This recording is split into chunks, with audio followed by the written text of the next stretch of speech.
Está circulando uma das notícias mais bonitas deste último período. De fato, parece que estão discutindo para mudar o regulamento o quanto antes. Fala-se de uma data em 2031 para trazer de volta os motores V8. No vídeo de hoje, vamos aprofundar esse assunto, vamos ver a discussão da FIA que será no dia 9 de abril e vamos analisar os temas centrais que serão discutidos. E também vamos aprofundar o fato do ADUO, porque parece que a Ferrari está mais de 4% atrás da Mercedes e, portanto, pode receber ajuda extra em relação ao motor e reverter o campeonato a partir de Miami. E por fim, também falamos sobre a Red Bull, pois é uma situação dramática, de fato não está com tão poucos pontos desde 2015, mas atenção, o motor está convencendo enquanto o chassi não, e eles têm atualizações programadas para levar para Miami. Dito isso, vamos começar imediatamente a um fio invisível que atravessa este momento da Fórmula 1, um fio que conecta o presente caótico, as batalhas regulatórias, os riscos na pista, as hierarquias ainda a serem definidas. É um futuro que alguém nos corredores da Fiat e entre os construtores já começou a imaginar. Vamos começar de onde estamos. Suzuka deixou sua marca não apenas pelos resultados na pista, mas pelo que aconteceu entre Berman e Colapinto. 50 km de diferença instantânea, uma AS projetada para fora da trajetória e a realização coletiva de que o problema das velocidades diferenciadas não era mais uma questão teórica. Carlos Sainz, em seu papel de chefe da GPDA, portanto do Conselho dos Pilotos, disse algo que vale a pena ressaltar. De fato, a Fórmula 1 teve sorte em Suzuka porque havia uma área de escape em Baku, Singapura ou Las Vegas com as paredes à beira da pista. A história poderia ter terminado de maneira muito diferente. O nó técnico é conhecido ao superclipping, aquela fase em que a energia é desviada do motor a combustão para a bateria, reduzindo a velocidade do carro, mesmo com o pé no acelerador, e, portanto, quando ocorre o famoso fenômeno da recuperação e isso gera diferenciais de velocidade que os pilotos que seguem não conseguem antecipar, quem está recuperando energia é muito mais lento do que quem está usando essa energia. No caso de Colapinto, os dados de telemetria confirmaram que ele não havia tirado o pé do acelerador, estava simplesmente em modo de superclipping. O piloto atrás não tinha como saber isso a tempo. No dia 9 de abril, os diretores técnicos das 11 equipes se reunirão com a FIA para discutir as contramedidas. Na mesa, há duas principais direções. A primeira é aumentar o fluxo de combustível, deslocando o equilíbrio de potência para o motor térmico e reduzindo a dependência do elétrico. Solução estruturalmente correta, mas impraticável a curto prazo.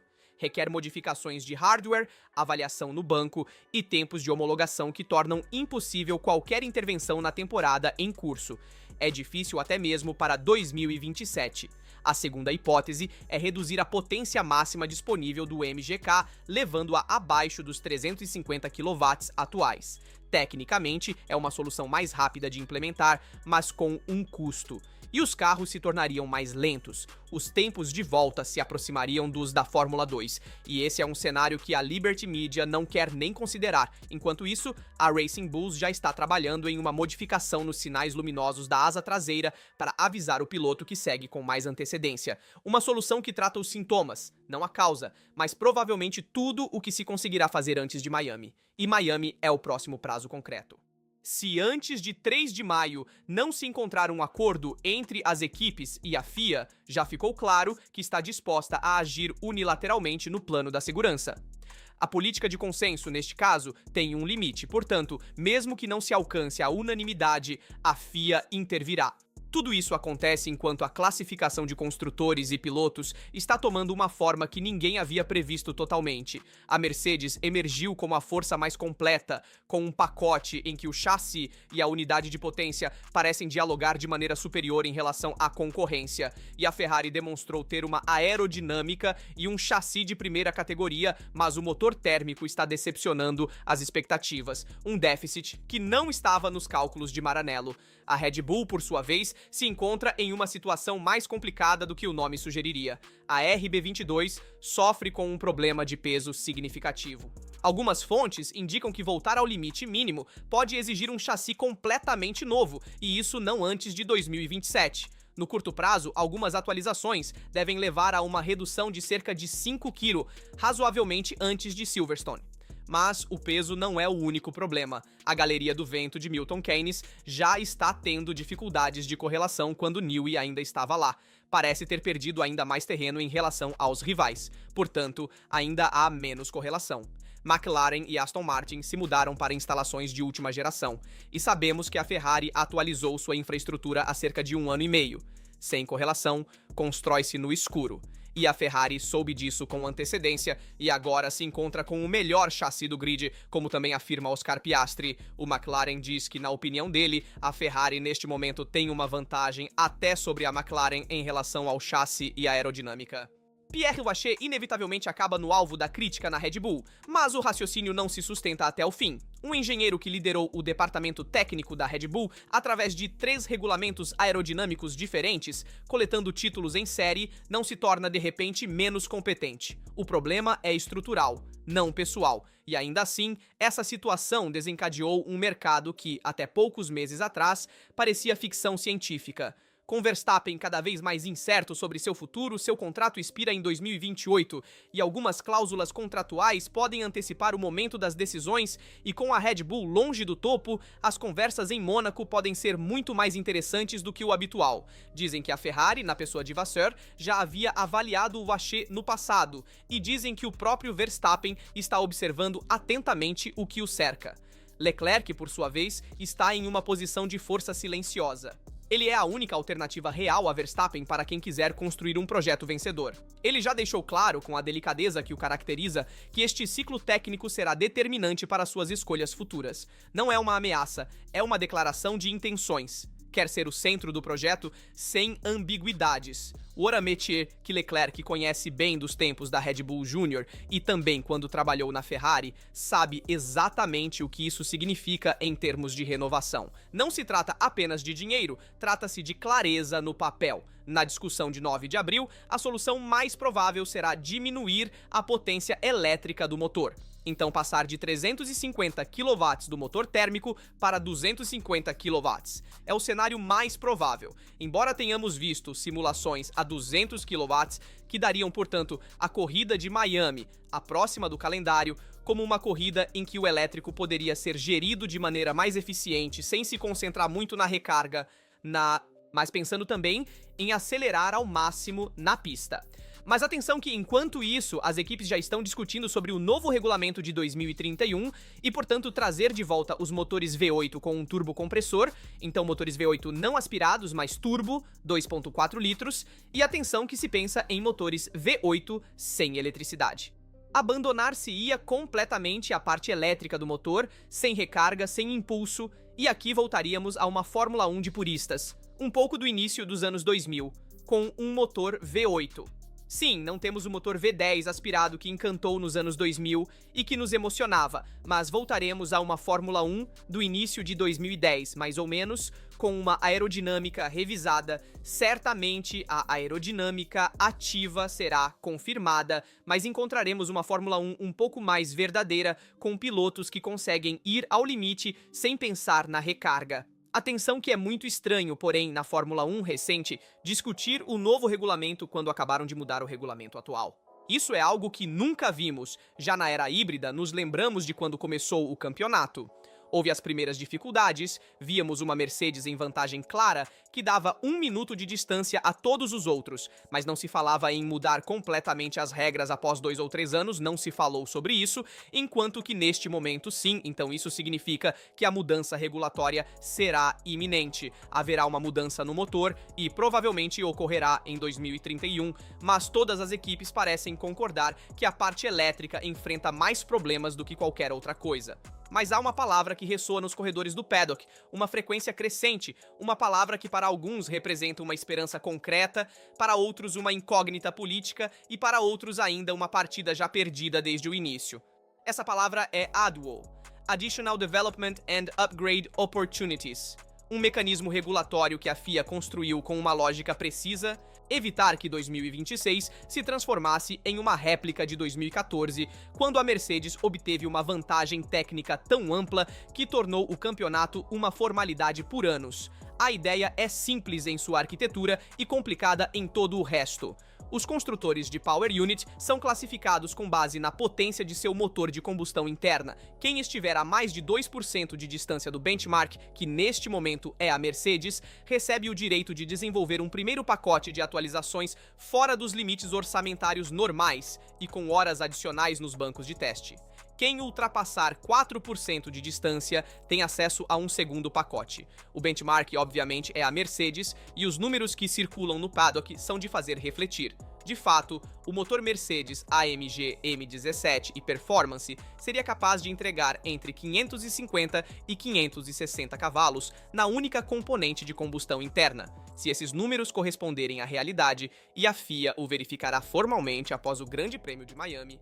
Então a Ferrari estaria a cerca de 25 cavalos de distância, um gap que, aplicado à matemática do ADU, supera amplamente a história de 4%, o que significa não um, mas 2 pacotes de desenvolvimento autorizados, não apenas em 2026, mas também em 2027. O acesso ao ADU não é automático. No entanto, a FIA deverá primeiro realizar suas medições e elaborar a classificação oficial das potências. A primeira avaliação estava prevista para o 6º Grande Prêmio do calendário original, mas o cancelamento das corridas do Bahrein e da Arábia Saudita não respeitou as datas de referência. O resultado é que após Miami começará a avaliação e em torno do Grande Prêmio de Mônaco saberemos quais construtores terão acesso às isenções. Ferrari, Audi e Honda parecem destinadas a serem admitidas no ADU número 1. O caso mais incerto é o da Red Bull Powertrain, se apesar das dificuldades evidentes da RB22, no paddock circula a voz de que o motor assinado DM01, ou seja, motor Red Bull Ford, parecia mais competitivo do que o carro deixava transparecer e, portanto, a Red Bull parece não ter acesso ao ADU. Em Maranello, enquanto isso, não se esperou a liberação oficial. A equipe coordenada por Enrico Gualtieri, diretor técnico da ARA Power Unit, já teria iniciado o trabalho nas primeiras modificações, apostando no acesso ao ADU. Os novos que lideram o desenvolvimento do motor térmico, Davide Mazzoni e Guido de Paula, já teriam deliberado um pacote pensado para cobrir a primeira janela de intervenção. O risco de trabalhar antecipadamente sem a certeza da liberação é compensado pelo ganho de tempo. Nesse tipo de desenvolvimento, cada semana conta. Antonelli, por sua vez, já se adiantou com a tranquilidade de quem lidera a classificação. Sei que haverá grandes mudanças, disse o piloto da Mercedes. Até mesmo o ADU que foi concedido à Ferrari permitirá que ele desenvolva o motor. Certamente eles se aproximarão muito, porque de qualquer forma o carro deles é rápido, e se conseguirem melhorar o motor, se aproximarão ainda mais. Palavras que soam como um reconhecimento explícito da qualidade do chassi da Ferrari e junto com uma previsão sobre o reequilíbrio do futuro. No entanto, o cronograma técnico impõe cautela, pois as Power Units de 2026 foram dimensionadas para durar 8 eventos, cada uma ao longo de um calendário de 24 corridas, portanto 8 corridas por Power Unit. A Ferrari iniciou a temporada com a primeira unidade. O momento mais provável para introduzir a segunda, aquela atualizada com as modificações do ADU, coincide com o Grande Prêmio da Áustria no Red Bull Ring em 28 de junho. Barcelona, teoricamente a primeira oportunidade útil, parece muito próxima para garantir que as modificações sejam validadas e estejam prontas. A Áustria apresenta o cenário mais realista, e o Canadá, se as coisas prosseguirem de maneira particularmente favorável, permanecerá uma opção a não ser totalmente descartada. Na InWheel, a situação é diferente, de fato, a margem de fundo é semelhante. Na verdade, a Audi construiu sua Power Unit do zero, uma empreitada que nenhum fabricante havia enfrentado nessas condições há décadas. O resultado é que o Audi R26, que mostra um potencial superior ao que os pontos de classificação indicam, mas que paga um preço evidente nas retas. Mattia Binotto, novo chefe de equipe da equipe alemã, escolheu suas palavras com cuidado. Grande parte da diferença está ligada ao motor, e quando você não tem velocidade na reta, pode usar a energia para se defender, mas quando a bateria se esgota, resta muito pouco. A asa traseira e a geometria variável, entre as mais elaboradas do grid, ajudam a conter a resistência aerodinâmica, mas não é suficiente para preencher uma lacuna que é, antes de tudo, de potência. O 2030 continua a ser o horizonte declarado da Audi para competir realmente no topo, mas o ADU poderia encurtar essa trajetória, a pacto, como também disse Binotto, de não esperar milagres. Em tudo isso, há uma dimensão política que seria ingênuo ignorar, a certeza de que a Mercedes mostrou uma parte do seu potencial nas 3 primeiras corridas, a ler nas conversas privadas do paddock. E, de maneira também especular, há quem hipotetize que a Ferrari também não tenha desplegado toda a sua potência, justamente para maximizar a diferença oficial e garantir-se ao acesso ao ADU número 2. A FIA construiu um sistema pensado para nivelar as diferenças, mas os construtores são experientes em jogar com os sistemas. O ADU, a este ponto, não é apenas uma questão técnica, é uma partida dentro da partida e Miami marcará o primeiro verdadeiro giro de boa. E atenção também à Red Bull, porque estaria pensando em uma solução retomada da Ferrari, ou seja, o escapamento soprado, posicionar aquele componente de carbono na frente do escapamento para maximizar a carga na traseira, então também mover a carga para o eixo traseiro, modificar o diferencial e ter mais aderência nas rodas traseiras, de modo a ter mais ar no difusor. Atenção também que a Red Bull neste momento está acima do peso, então precisa tentar também aliviar seu carro. E além disso, na Red Bull, adotaram as atualizações que estavam previstas entre Bahrein e Arábia Saudita. Bem, elas foram adotadas em Miami, então estão com um atraso no desenvolvimento de seu carro. A Red Bull não parece estar mal em relação ao motor, na verdade. Parece não ter acesso ao número 1 do ADU, e neste caso, a culpa é toda do chassi. É o chassi que não torna o carro de corrida dirigível, eles têm pouca aderência na traseira, de fato continuam a perder a traseira, mas ao mesmo tempo também tem muito substerço. E portanto, o objetivo, como também disse Laurent Mekies, é melhorar a dirigibilidade, neste caso copiando uma solução da Ferrari. De fato, Laurent Mekies optou por enfrentar a situação com honestidade, sem buscar atalhos narrativos. A explicação que ele forneceu é que a Red Bull pagou o preço de desenvolver a RB21 até a última corrida de 2025, competindo em um campeonato que parecia perdido e que, na verdade, permaneceu em aberto até a última bandeira quadriculada. Pensávamos e ainda pensamos hoje que era a escolha certa, disse o chefe da equipe francês. Virar páginas e olhar para 2026 teria sido uma maneira muito simples de escapar, um ato de confiança cega de que o ano seguinte seria melhor, mesmo sem ter realmente compreendido os limites de 2025. O preço dessa escolha está sendo pago agora com um atraso no desenvolvimento da RB22, que em condições de correlação difíceis, a garagem do vento de Milton Keynes continua a fornecer dados, que não se traduz fenomenalmente na pista. Bem, isso pesa o dobro. Mekies não usa tudo isso como desculpa. Como fizemos no ano passado, chegaremos a uma compreensão completa dos limites. E essa equipe foi realmente muito boa em reverter situações. A recuperação de 2025, 6 vitórias nas últimas 9 corridas, após um início de temporada difícil, ainda está fresca na memória da equipe e funciona como combustível motivacional. Mas 2026 é um ano diferente, com um regulamento diferente e problemas estruturais que não se resolvem simplesmente empurrando mais forte. Enquanto isso, Frederic Vasseur e Toto Wolff já pronunciaram a mesma palavra, Miami. De fato, de Miami será o novo campeão mundial, disse o chefe da equipe da Ferrari, e Toto Wolff não desmentiu. Na verdade, acrescentou algo que soa quase como uma admissão. O que parecia um domínio absoluto para nós nas 2 primeiras corridas, em Suzuka não foi assim. Para mim, para Miami, será uma espécie de reinício. As equipes estão aprendendo a otimizar os novos sistemas da era híbrida, as atualizações que chegarão à Flórida mudarão os valores relativos e quem chega como perseguidor, como a Ferrari, como a Red Bull, como a Williams de Wolff, tem muito a ganhar com esta janela de desenvolvimento. Ricardo Patrese, como observador externo, propôs uma solução que teria uma lógica precisa: aproveitar a pausa com um teste coletivo